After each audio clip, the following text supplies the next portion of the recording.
Hello and welcome to ADHD Support Talk Radio. My name is Tara McGillicuddy and I am the host of ADHD Support Talk Radio. I'm an adult ADD and ADHD productivity coach and the founder and director of ADDclasses.com. And at ADDclasses.com, we provide virtual support and education to people affected by ADD and ADHD. We offer free webinars. We have an extensive ADD audio library with more than 175 hours of courses. And we also offer more in-depth support programs. You can learn more about ADDclasses.com and sign up for a free webinar by going to ADDclasses.com. And with that, I would like to welcome Liz Lewis to ADHD Support Talk Radio. In just a moment, we're going to be talking about parenting with ADHD, specifically being a mother with ADHD. But before we start talking about the topic, Liz, can you let our listeners know a bit about yourself and how to get in touch with you after they've listened to today's show? Sure. Well, my name is Liz Lewis, and I started the website A Dose of Healthy Distraction. You can contact me pretty much on all social media by the name Healthy ADHD, and the website address is just www.adoseofhealthydistraction.com. I wanted to build a community and a resource for women living with ADHD, and I get all these emails from people that are struggling with all different aspects of managing their lives and specifically parenting. And more than anything, people want acceptance, someone to listen, and they also want some solutions. So I try to give them what they ask for. I try to provide a supportive community and services to meet their needs, and I want it to be accessible. I want it to be low price and accessible. And it's really just the website and the Facebook group. It's really just a place to learn, laugh, be inspired. And I love new people, so I'm very friendly, approachable. Great. And I am not much of a coach. I always tell people. So go ahead. Yeah, I always tell people I'm not a coach. Like I am more of a ADHD lifestyle person. Okay, good. Yeah, 26 years of it. I'm 38, so. And I have a lot of resources, but I'm not a parent myself. So I always like to have people who can come on that can share their experiences and their expertise. And I know I have a lot of clients, a lot of people members of my communities who are parents. So it's always great to be able to recommend to connect them with other people who can offer advice and share experiences. So I'm really glad that I found you and I have that resource. So, and what is your website again? It's just A Dose of Healthy Distraction. It's supposed to be the letters ADHD. Oh, okay. I get it now. Sometimes I miss those things. Yeah. All right. So let's get started talking. Most people miss it. Yeah. I miss the details, but now that I see it, okay, I see it now. All right. Let's get started talking about parenting and ADHD. And I guess the first thing is, what about having ADHD makes parenting or being a mother so hard? Well, for me, and for the people that I email and correspond and talk with, it seems like the whole executive function issue and emotional regulation issue, it's hard enough just to be an adult and have ADHD and function, and then when you throw a kid into the mix, there's so much emotion attached to parenting.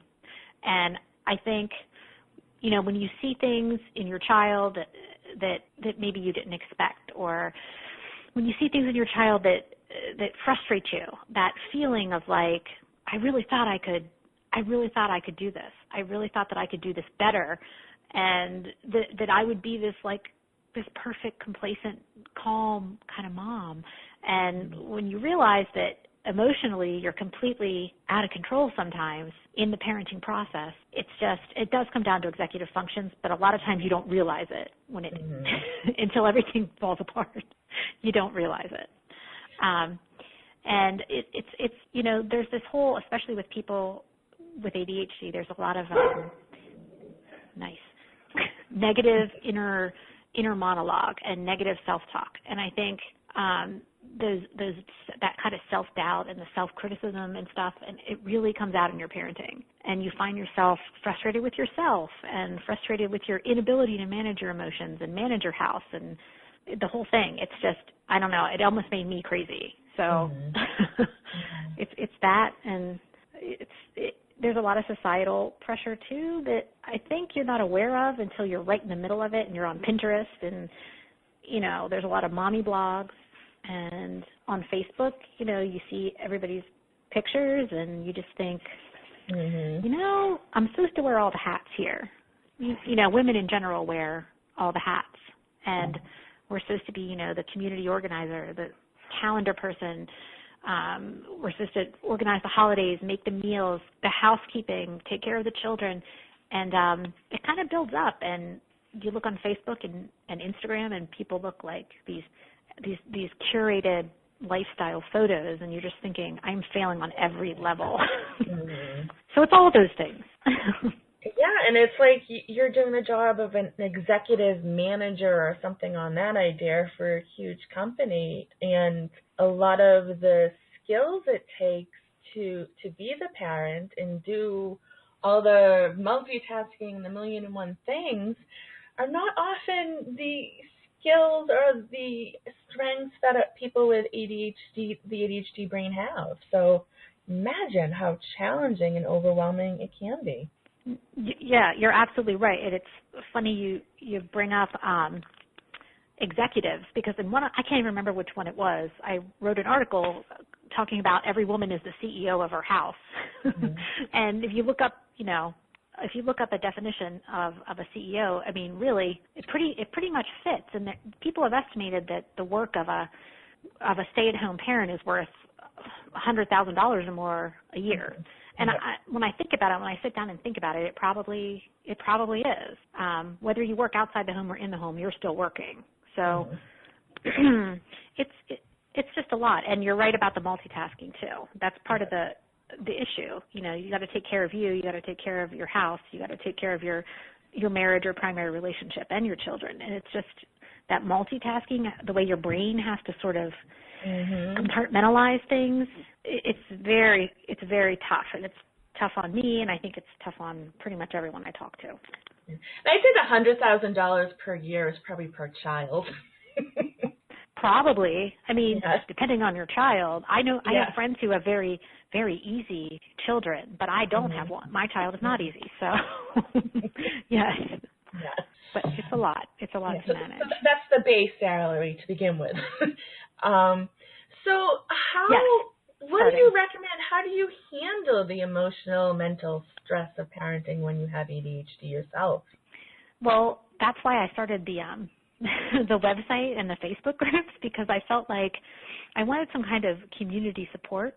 And when I looked around, there are really good websites out there by, like Terry Matlen, and I'm trying to think of some of the other ones. Like there's one on Facebook that Terry Matlen has, and she has private groups. And I looked at all of those, and I was like, I don't know, these aren't totally geared toward moms. I feel like I need to meet people, I don't know, in my age group that are going through the same stuff. So I would say community support, and I just went and tried to create my own, which is hard, but that's what some of us are out there doing. And Smart Girls with ADHD, that's a good one too. And then I put on here parenting classes. Some of the best things I've done for myself are like the little 2-hour parenting class sessions I've signed up for here and there.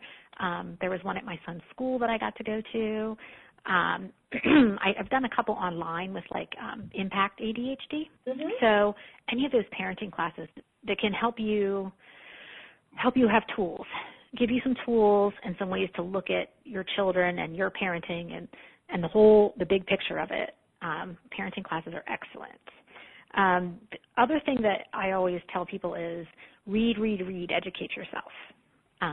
Educate yourself on parenting and about ADHD and women with ADHD, and just do that for yourself.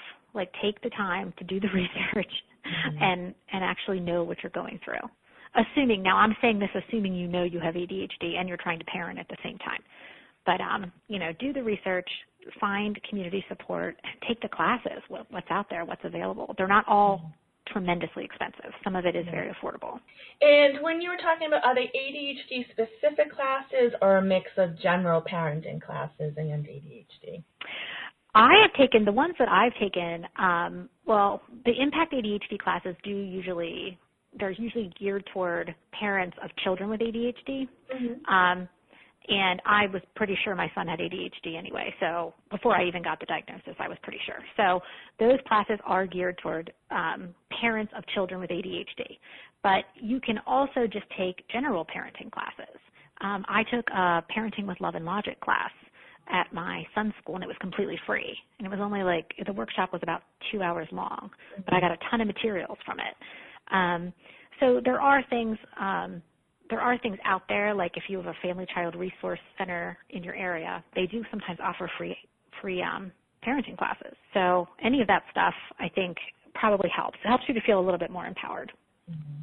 So support and education is essential, and it's, how you talked about you built your own site. That's how I, started, doing what I was doing now, and I found out that I had ADHD almost 20 years ago. This is back then there weren't that many groups or resources to begin with, so I started my own. But now it's there's almost there's too many, and that can be overwhelming. So it makes sense to start your own, especially when you know what you want from the group and what you can give back, because each group is different. I mean, like you said, Terry Matlen has great stuff.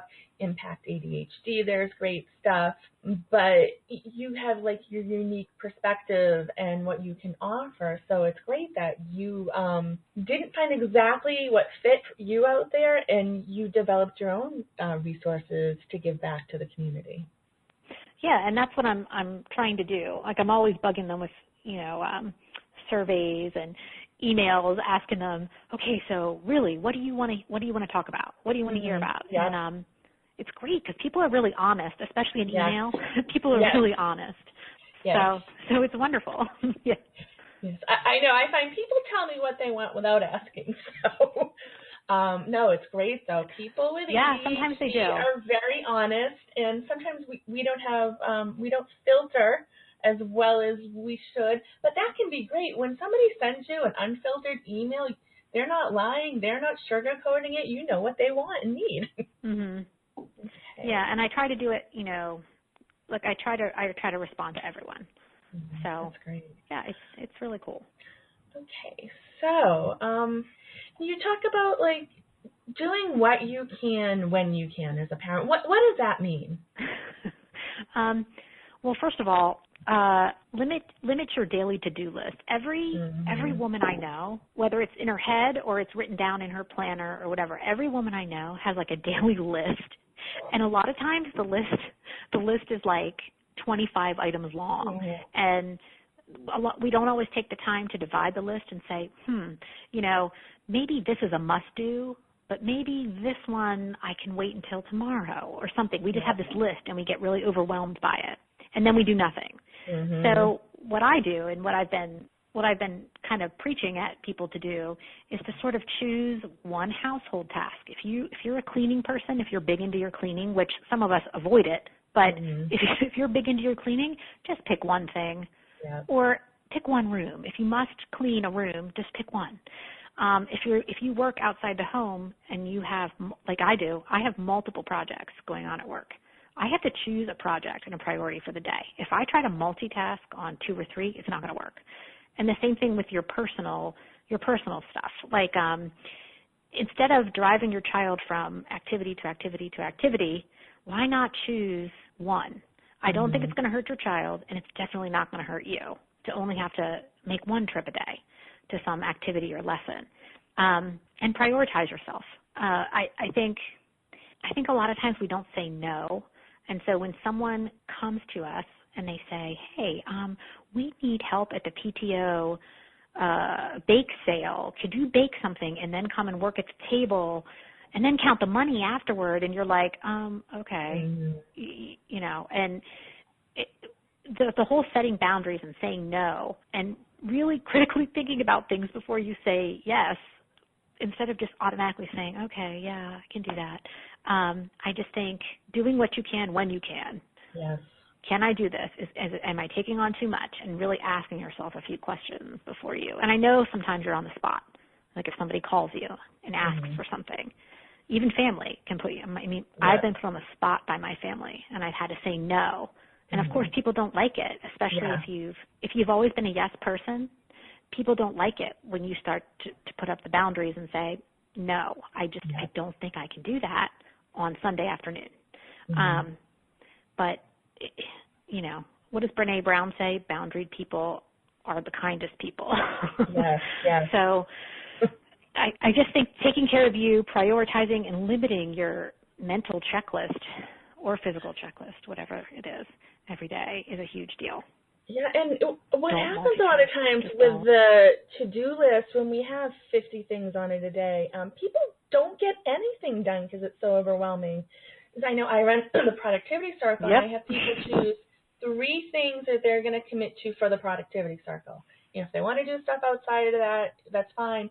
But getting those 3 things done, and they can be tiny things, they don't have to be big things. People are like, yeah, but it's only 3 things. Yes, but you're getting those 3 things done. You're committing to it. You're prioritizing. And after you get those 3 things done, if you still have the energy, if it still makes sense, then you can get to the rest of the stuff. But just starting with a couple things, or even if it's just one, getting that one thing done is going to help you so much more. And also you talked about the boundaries and saying no, not being able to say no. What I found can be helpful for some people is they still can't say no, but you get in the habit of when somebody asks you, saying, let me think about it and get back to you in 24 hours. That for some people is easier than saying yes or no. Because you don't know when you're on the spot. Maybe you don't have your calendar in front of you, or you haven't processed your other commitments. But that's a big thing, because especially when you have children and you're working and everything else, there's so much going on. When you say yes and take something else on, that's just going to drain your energy and cause conflicts and everything else. Yeah, and when it comes to parenting, you sometimes feel very obligated. You know, oh, this is my child's school. You know, I feel very obligated to do the fundraiser and support my child's school. Yeah. Well, maybe you shouldn't. I've been there, I've done that, but I also pay tuition. So, you know, so it's sort of like that. Like, I am contributing something to the school. But, you know, it sounds almost selfish, but when you have ADHD, you have to put the structure in place for you to be on top of things. Because for me personally, I'm not going to do it if I don't. If I do not have the structure in place to sort of prompt me, if I just overcommit myself and I feel guilty, if I have guilt and feelings of obligation and supposed to, that's the worst, supposed to. If I feel all that stuff, it sort of takes away from my parenting. I start to resent the soccer games. Like, the worst is sitting at a soccer game and kicking yourself because you're not enjoying it because you feel like you should be doing something else and your kid's playing soccer, you know. So it's just... the whole parenting and ADHD thing is very convoluted. I could probably write about it all the time, but I don't want to beat everybody over the head with it. So, but I think people need it and can use it. And you know, we are actually towards the end. It seems like it. Yeah, we're getting towards the end of today's show. Are there any final thoughts about parenting with ADHD that you'd like to share? And could you make sure you give out your website information once again? Okay, well, don't spend your time beating yourself up for not being like the Instagram parent. You don't have to be, and sometimes when it comes to kids, less is more. They want your time and they want your attention. You know, even the best moms get mad sometimes, and it's okay. It's just a matter of how you address it, how you explain it. Go easy on yourself, and don't take in extra kids, or don't commit yourself to things that you can't do. Don't babysit your neighbor's children, you know, trying to be nice. Like, just do what you can do and focus on your parenting and you and the whole self-care thing. That's all. You can reach me at healthyadhd@gmail.com. The website is adoseofhealthydistraction.com. And on Facebook, I have a large Facebook group that's just called A Dose of Healthy Distraction, the group. And I also have a smaller private group for the people that have requested to have more one-on-one with me, and that's actually called ADHD Coaching Corner. And the only reason it's called Coaching Corner is because it sounds better than like Liz's Hangout or something. So. Well, thank you so much. Definitely, it sounds like I know I've checked out some of your resources a little bit, but I didn't realize how much you had. So I highly recommend checking out the resources. And thank you so much for taking the time to come on and talk about parenting on ADHD Support Talk Radio. And thank you to everyone for taking the time to listen. And remember to stop by our new website at ADHDsupporttalk.com. Thanks again.